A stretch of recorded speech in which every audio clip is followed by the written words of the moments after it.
Welcome to Luca is a Billionaire, where the only thing I invest in is your answers. You begin by opening Settings or swiping to Control Center and finding Do Not Disturb or Focus. Tap to enable it now. This silences calls and alerts so you can concentrate.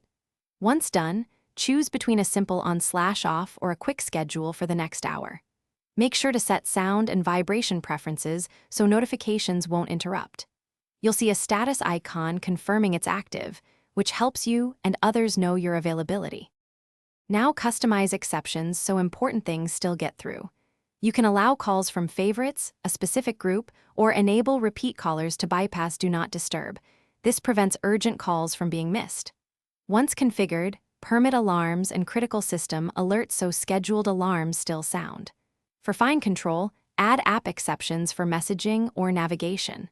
Make sure each exception is intentional. Too many will defeat the point, while too few may. Finish by scheduling Do Not Disturb.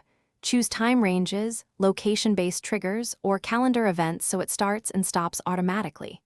Once set, verify an end time or automatic exit condition so notifications resume without manual action.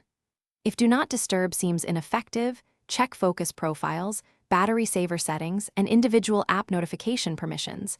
Conflicting modes can override it.